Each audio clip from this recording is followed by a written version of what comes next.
Once upon a time, in a certain place, there lived an old man and his wife. One day, while the grandfather was working in the fields, a mischievous tanuki raccoon dog appeared, destroying the crops and throwing stones. Frustrated, the grandfather set a trap, and one day the tanuki was caught. Delighted, the grandfather tied up the tanuki, carried it home, and hung it from the ceiling. He instructed his wife, keep an eye on the tanuki and prepare tanuki soup for dinner. Before returning to the fields, as the old woman prepared the meal, the tanuki pleaded, "Grandmother, please untie me and I'll help you." At first, the old woman refused, fearing it would escape. But after persistent pleading, she gave in and untied the ropes. The tanuki then betrayed her trust, striking her with a pestle. The old woman fell lifeless to the ground, and the tanuki cooked her into a soup, disguising itself as the old woman. The tanuki waited for the grandfather to return. That evening, the grandfather eagerly sat down, unaware of the deception. The tanuki, acting as the old woman, served him the soup. The grandfather, praising its taste, asked for more. Amused by his ignorance, the tanuki revealed its true identity. Laughing cruelly, "That soup was made with your wife." Horrified, the grandfather collapsed as the tanuki fled.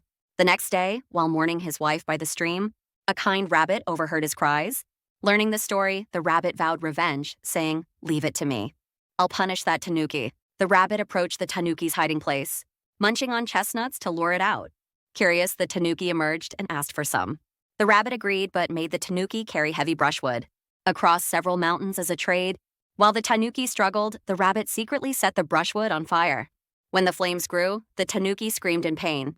"It's hot! Help me!" The rabbit feigned concern, saying, "It's just the mountain's magic," and left.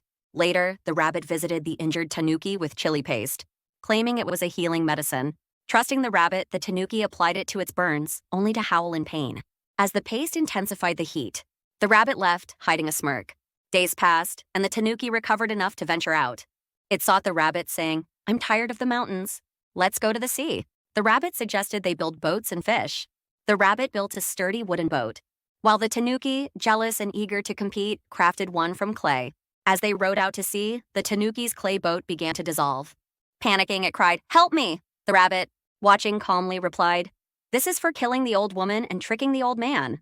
The clay boat crumbled entirely, and the tanuki sank into the sea, never to trouble anyone again.